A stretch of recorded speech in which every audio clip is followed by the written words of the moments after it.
Bem, pessoal, na aula de hoje nós vamos tratar de estratégias. As estratégias associadas à questão da tecnologia da informação. As estratégias são os planos de ação que promovem vantagens competitivas. Elas podem ser, por exemplo, aperfeiçoamento de produtos e serviços já ofertados no mercado. Podem também ser através do desenvolvimento de novos produtos e de novos serviços. Ou através de uma mudança da indústria existente, de suas características, por exemplo, transformar uma fábrica de máquinas de escrever em uma fábrica de impressoras, como ocorreu na década de 80. Pode também acontecer através da criação de novas indústrias ou mercados, por exemplo, os smartphones, smart TVs, e a indicação cada vez mais rápida das necessidades dos clientes. Então, essa identificação, ela se dá através de uma coisa chamada CRM, nós vamos estudar isso no transcorrer do semestre, que é o Customer Relationship Management, é o gerenciamento da relação com o cliente. São softwares, são plataformas que gerenciam as necessidades do cliente cada vez mais rápido. Mas então, o que é exatamente uma estratégia, né? Estratégias são os meios através dos quais a empresa procura atingir seus objetivos. Compreende os objetivos, as políticas e os programas de ação, aqueles planos de ação, ou seja, o que nós faremos para chegar onde nós queremos. A questão dos objetivos também deve ser muito bem esclarecida, né? Os objetivos organizacionais, a gente fala aqui, são aqueles de longo prazo. É onde a missão da organização tenta levá-la. É o que ele deseja atingir em sua existência como organização. As decisões estratégicas são as que determinam o rumo geral da organização para enfrentar as mudanças que podem ocorrer no ambiente onde elas operam. Ora, no mundo da tecnologia que nós vivemos, essas mudanças são diárias, minuto a minuto, segundo a segundo. Então, as decisões estratégicas são essas que levam em consideração essa mutação do ambiente. Quando se fala em estratégia, o que se deve levar em consideração logo de início, né? Primeiramente, a empresa tem que levar em consideração o consumidor. Em segundo momento, a sua concorrência. E num terceiro momento, o ambiente externo e também o ambiente interno, ou seja, o que está acontecendo, quais são as alterações que ocorrem no mercado e o que está acontecendo dentro da nossa empresa.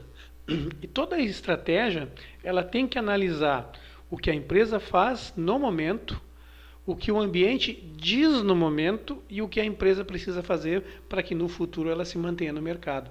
Então é essa relação que se deve ter com a estratégia, e a tecnologia da informação, ela tem tudo a ver com esta análise da estratégia. Sem a tecnologia, não há estratégia que permaneça no mercado. Eu procurei trazer para vocês esse modelo simplificado de análise estratégica para que a gente visualmente possa enxergar, né? No miolo ali nós temos a estratégia competitiva, ou seja, aquelas ações que levam a empresa a liderar algum mercado, né? O que a gente considera? O ambiente externo, a parte de cima, né, que são as ameaças e oportunidades que ocorrem lá fora. O ambiente interno, aqueles pontos fortes e pontos fracos, o que nós temos de bom e precisamos manter, o que a gente não é tão bom e precisa então recuperar.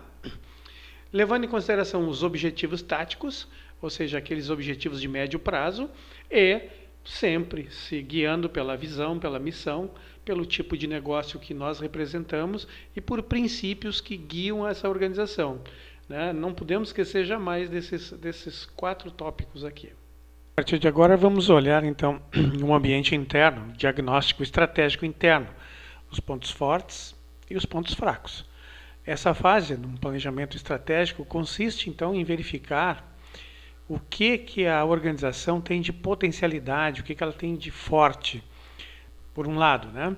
E, por outro lado, as suas fragilidades, as suas fraquezas de outro. Então, é uma análise daquilo que a empresa... Então, esse diagnóstico estratégico interno deve analisar as competências essenciais, as capacitações e os recursos, identificando nisso as forças e as fraquezas.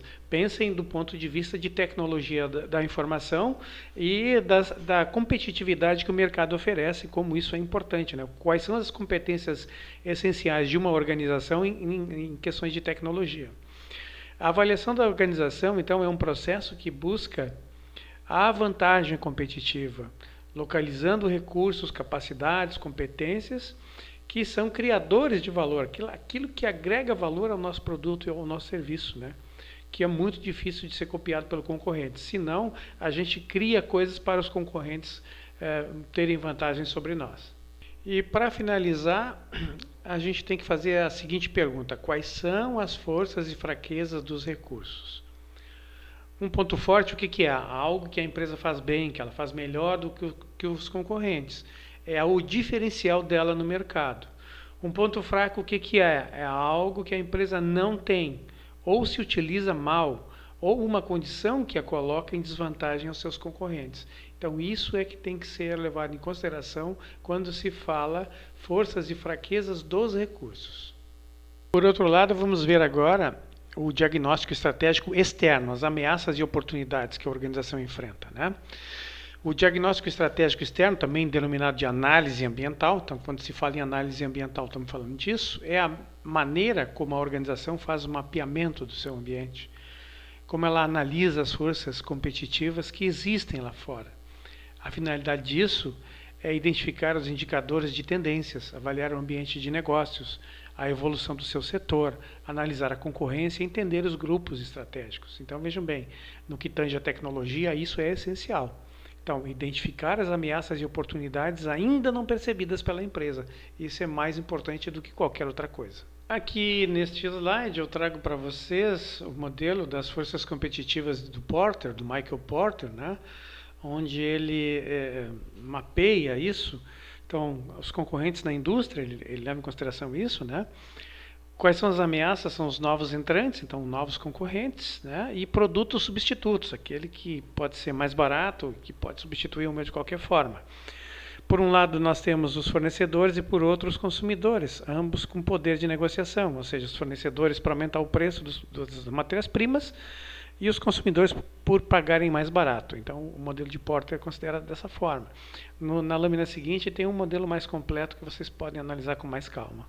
Nessa lâmina aqui eu copiei exatamente o modelo do Michael Porter para vocês terem no detalhe o que é cada um desses fatores, né? Fornecedores, compradores, consumidores, produtos substitutos, novos entrantes e os concorrentes do setor da indústria. Então, se quiserem analisar com mais calma, vejam onde a tecnologia da informação pode ser incorporada, né? Como o comprador decide a sua compra, quais são os determinantes de rivalidade entre as empresas, os determinantes do poder do fornecedor, como ele manipula, né, os seus clientes, e as barreiras à entrada de novos concorrentes no mercado. Então essa é a visão mais completa do modelo de Porter que eu trouxe para vocês.